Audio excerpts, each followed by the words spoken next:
안녕하세요. 제 이름은 김미경. 올해로 48년이라는 세월을 살아왔습니다.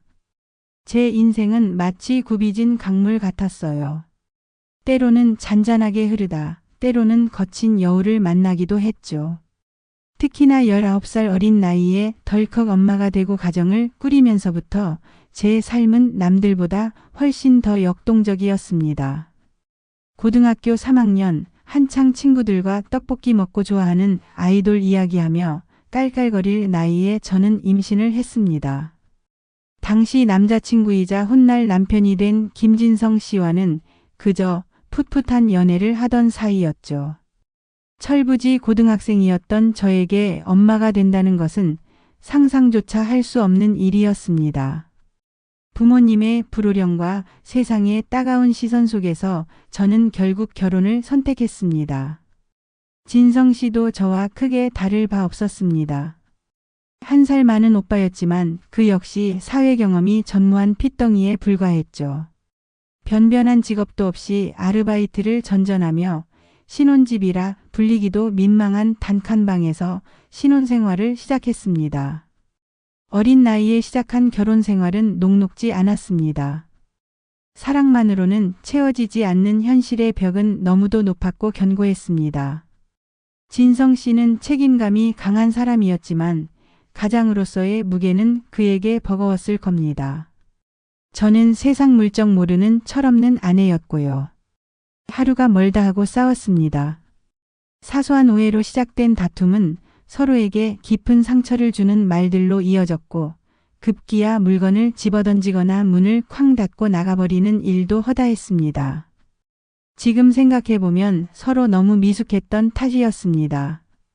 사랑보다는 현실의 무게에 짓눌려 버린 관계였죠.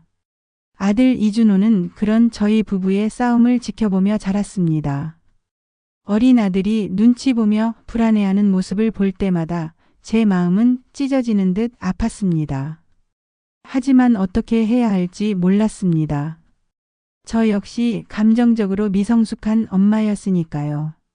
그렇게 10년의 결혼 생활은 끝내 파경을 맞았습니다. 아들 준호가 초등학교 3학년이 되던 해였습니다. 이혼 후 저는 오롯이 아들 준호에게 매달렸습니다. 세상의 모든 고난과 역경을 혼자 감당해야 한다는 생각에 늘 마음이 무거웠습니다. 하지만 준호는 저에게 가장 큰 위로이자 삶의 이유였습니다. 어린 나이부터 굳세게 자란 준호는 저의 든든한 버팀목이 되어 주었습니다. 때로는 아들이 저의 남편 같기도 했고 때로는 아버지가 같기도 했습니다. 그런 준호에게 저는 모든 것을 쏟아부었습니다. 오직 아들을 위해서라면 제 모든 것을 희생할 준비가 되어 있었습니다. 준호가 어느덧 29살 늠름한 청년으로 성장했습니다.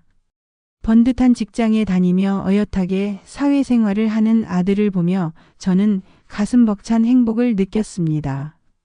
이제는 제 인생도 좀 돌아보고 싶다는 생각을 할 무렵이었습니다. 우연히 동창회에 나갔다가 이재환 씨를 만났습니다. 재환 씨는 고등학교 동창이었습니다. 학창 시절에는 그저 평범한 친구 중 한 명이었는데 오랜만에 다시 만난 그는 전혀 다른 모습으로 제 앞에 서 있었습니다. 재환 씨는 저와 비슷한 아픔을 가진 사람이었습니다. 그의 이야기는 저에게 깊은 공감을 불러일으켰습니다. 그는 저에게 아내와 사별한 후 홀로 아들을 키우며 겪었던 외로움과 고통을 담담하게 이야기해 주었습니다. 아내를 잃은 상실감에 한동안은 삶의 의미를 찾지 못하고 방황했다고 했습니다. 하지만 아들을 위해 다시 힘을 내야 했다는 그의 말에서 저는 저와 같은 깊은 모성애를 느꼈습니다. 그는 아들의 성장 과정을 지켜보며 때로는 미안함과 안쓰러움에 눈물 짓고 때로는 대견함에 어깨를 토닥였다고 했습니다. 저와 마찬가지로 자식에게 모든 것을 쏟아부었던 그의 삶은 저에게 낯설지 않았습니다. 그래서인지 저의 이야기에 깊이 공감해 주었고 따뜻한 위로의 말을 건넸습니다. 그의 눈빛에서는 세월의 흔적이 묻어나는 깊이와 함께 저를 향한 묘한 감정이 느껴졌습니다. 그렇게 저희는 연락처를 주고받고 가끔 안부를 묻는 사이가 되었습니다. 처음에는 그저 옛 친구를 만난 반가움 정도였는데 시간이 지날수록 재환 씨는 제 삶에 스며들기 시작했습니다. 매일 아침 잘 잤어요? 라는 그의 문자로 하루를 시작하고 퇴근 후에는 저에게 안부 전화를 걸어왔습니다. 그의 목소리는 늘 따뜻하고 다정했습니다. 주말이면 우리는 한적한 교회의 카페에서 만나 몇 시간씩 이야기를 나누었습니다. 그는 제가 좋아하는 꽃을 말없이 건네거나 제가 흘려 말했던 작은 소원들을 기억하고 있다가 깜짝 선물로 저를 감동시키곤 했습니다. 한 번은 제가 어린 시절 가보고 싶었던 놀이공원 이야기를 했더니 재환 씨는 다음 주말 바로 그곳으로 저를 데려갔습니다.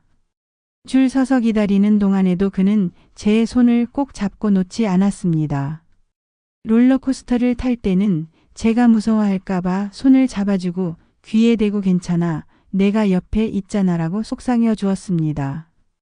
그의 배려심 깊은 모습과 따뜻한 말 한마디 한마디가 저의 얼어붙었던 마음을 서서히 녹였습니다. 저는 어느새 재환 씨를 만나는 시간을 기다리게 되었고 그와의 대화 속에서 위안을 얻고 있었습니다. 어느 날 재환 씨가 제게 조심스럽게 고백했습니다. 오래전부터 저를 마음에 담아두고 있었다는 그의 말에 저는 깜짝 놀랐습니다. 저에게는 감히 생각조차 해보지 못했던 감정이었으니까요. 잊고 살았던 설렘이라는 감정이 제 마음속에 스멀스멀 피어나는 것을 느꼈습니다. 오랜 시간 혼자였던 제 삶에 다시 사랑이라는 단어가 찾아올 줄은 꿈에도 몰랐습니다. 하지만 동시에 불안감도 밀려왔습니다. 가장 먼저 떠오른 것은 아들 준호였습니다. 준호는 제가 외로우면 결혼하지 않고 평생 저와 함께 살겠다고 말했던 아이였습니다. 그런 아들에게 제가 다른 사람과 만나고 있다는 사실을 어떻게 말해야 할지 막막했습니다. 재환 씨와의 관계가 깊어질수록 저의 고민은 더욱 커져만 갔습니다. 저는 결국 용기를 내어 아들 준호에게 재환 씨의 존재를 털어놓았습니다. 예상했던 대로 준호의 반응은 냉담했습니다. 아니, 냉담하다기보다는 격렬한 반대에 가까웠습니다. 준호는 단호하게 말했습니다. 엄마, 저는 엄마가 결혼하는 거 절대 반대예요. 지금까지 저 하나 키우느라 고생했는데 이제 와서 다른 남자 만나는 거 전 도저히 못 봐요. 엄마가 외로우면 제가 평생 옆에 있어 줄게요. 엄마, 그냥 저랑 둘이 살아요. 네? 준호의 얼굴에는 서운함과 불안감이 가득했습니다. 그의 눈빛은 제가 자신을 배신했다고 말하는 듯 했습니다. 내가 엄마를 위해 얼마나 노력했는데 엄마는 결국 나를 버리는구나라고 말하는 듯한 아들의 표정을 보며 제 가슴은 미어져 버렸습니다. 저는 그런 아들의 모습에 마음이 찢어지는 듯 아팠습니다. 하지만 동시에 억울한 마음도 들었습니다. 저도 한 여자인데 평생 아들만 바라보며 살 수는 없지 않습니까? 저에게도 사랑할 권리가 있고 행복해질 권리가 있다고 생각했습니다. 저도 누군가에게 기대고 싶고 따뜻한 위로를 받고 싶은 평범한 여자였습니다. 아들 준호는 그런 제 마음을 조금도 헤아려 주지 못하는 것 같아 서운하기도 했습니다. 준호는 어릴 때부터 저에게 의지를 많이 했습니다. 제가 이혼하고 홀로 준호를 키우면서 저 또한 준호에게 많이 의지했던 것이 사실입니다. 그래서 준호는 제가 자신에게서 멀어질까봐, 자신이 버려질까 봐 두려워하는 것 같았습니다. 그 마음을 모르는 것은 아니었지만 저의 삶도 중요했습니다. 준호는 이후에도 계속해서 재환 씨와의 만남을 반대했습니다. 재환 씨를 한 번이라도 만나보라고 설득했지만 준호는 요지부동이었습니다.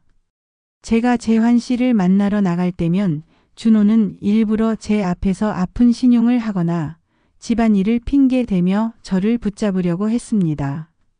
어느 날은 제가 나가려고 현관문을 나서는데 준호가 갑자기 주저앉아 배를 부여잡고 끙끙거렸습니다. 엄마, 나 너무 아파. 병원 가야 할 것 같아. 순간 당황했지만 그의 눈빛에서 느껴지는 불안감에 저는 약속을 취소하고 아들 곁을 지켰습니다. 아들의 이런 행동은 저를 더욱 힘들게 했습니다. 재환 씨에게는 미안한 마음이 들면서도 한편으로는 저의 발목을 잡으려는 아들이 원망스럽기도 했습니다. 재환 씨는 저의 이런 상황을 모두 이해해 주었습니다. 그는 저에게 모든 것을 준호의 뜻에 맡기라고 말했습니다. 하지만 저는 그렇게 할 수 없었습니다. 재환 씨와의 관계를 포기하고 싶지 않았으니까요. 준호의 반대에도 불구하고 저는 재환 씨와의 만남을 이어갔습니다. 물론 준호 몰래 조심스럽게 만났습니다. 우리는 주로 평일 저녁에 만나 영화를 보거나 한적한 교외로 드라이브를 가기도 했습니다. 그의 따뜻한 눈빛과 자상한 말씨는 저의 지친 마음에 큰 위로가 되었습니다. 재환 씨는 저의 지난 세월의 아픔을 보듬어 주었고 저에게 새로운 세상을 보여주었습니다. 그와 함께 있으면 저는 다시 20대 초반의 미경으로 돌아간 것 같았습니다. 마음껏 웃고 편안하게 이야기를 나눌 수 있었습니다.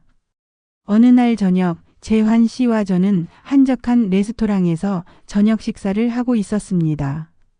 와인 몇 잔을 기울이자 분위기는 더욱 무르익었습니다.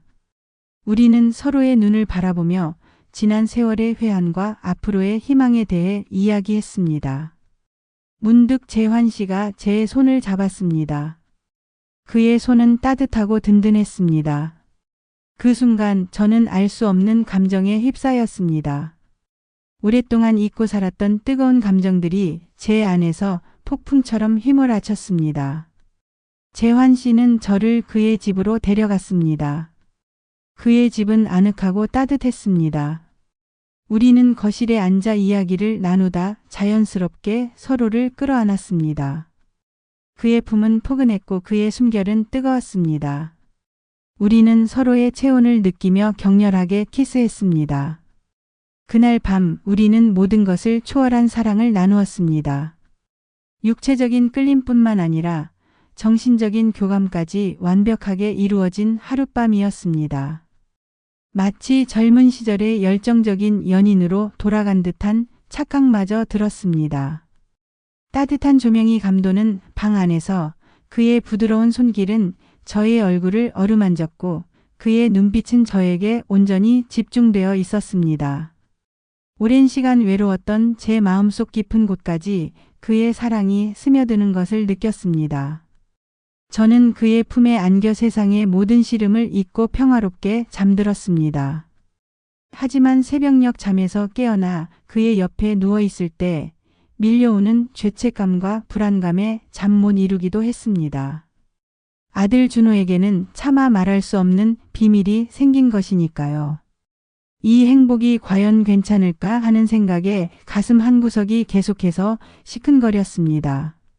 하지만 비밀은 오래가지 못했습니다. 어느 날 준호는 우연히 제 휴대폰에서 재환 씨와 주고받은 메시지를 보게 되었습니다. 예상했던 대로 준호는 격분했습니다. 그날 이후로 준호는 저에게 심한 말들을 쏟아냈습니다. 엄마, 제가 그렇게 싫어요. 제가 엄마한테 부족한 게 뭐예요? 왜 저 몰래 다른 남자 만나는 건데요? 저를 버리려고 하는 거죠? 준호의 말 한마디 한마디는 비수처럼 제 가슴에 박혔습니다. 그의 비난 섞인 눈빛과 상처받은 표정은 저를 더욱 고통스럽게 만들었습니다. 마치 제가 세상에서 가장 나쁜 엄마가 된 것 같았습니다. 저는 준호에게 엄마를 이해해 달라고 엄마도 행복해지고 싶다고 애원했습니다. 하지만 준호는 제 말을 들으려고도 하지 않았습니다. 그는 재환 씨가 자신을 빼앗아가는 악당이라도 되는 듯 격렬한 거부감을 드러냈습니다. 내가 엄마를 평생 지켜줄 건데 왜 굳이 다른 남자가 필요한데요?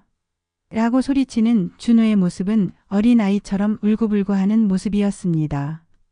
저는 그런 아들의 모습을 보며 더 이상 어떻게 해야 할지 알 수 없었습니다. 이 일로 인해 저희 모자 관계는 최악으로 치달았습니다.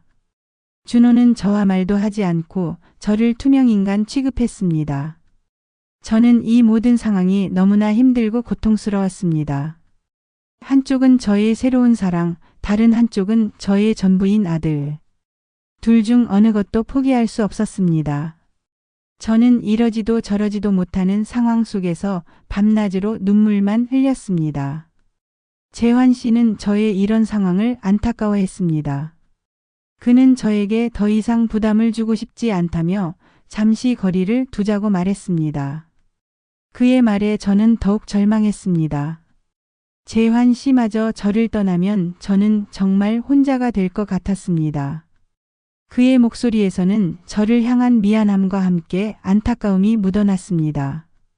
저는 그의 얼굴을 보며 이대로 우리의 사랑이 끝나는 건가 하는 생각에 심장이 쿵 내려앉는 것 같았습니다. 마치 모든 것이 무너져 내리는 듯한 기분이었습니다. 하지만 동시에 그를 붙잡을 용기조차 없었습니다. 아들과의 관계가 너무나 위태로웠으니까요. 준호와의 갈등이 깊어지면서 저는 몸과 마음이 지쳐갔습니다. 며칠 밤낮을 고민하다 결국 저는 재환 씨와의 관계를 잠시 보류하기로 결정했습니다. 그리고 아들 준호에게 먼저 손을 내밀었습니다. 준호야, 엄마가 미안해. 내 마음을 헤아리지 못하고 너무 앞서갔던 것 같아. 엄마에게 너는 세상 무엇과도 바꿀 수 없는 소중한 존재라는 걸 알아줬으면 좋겠어. 엄마가 너의 마음을 아프게 한 점 정말 미안해.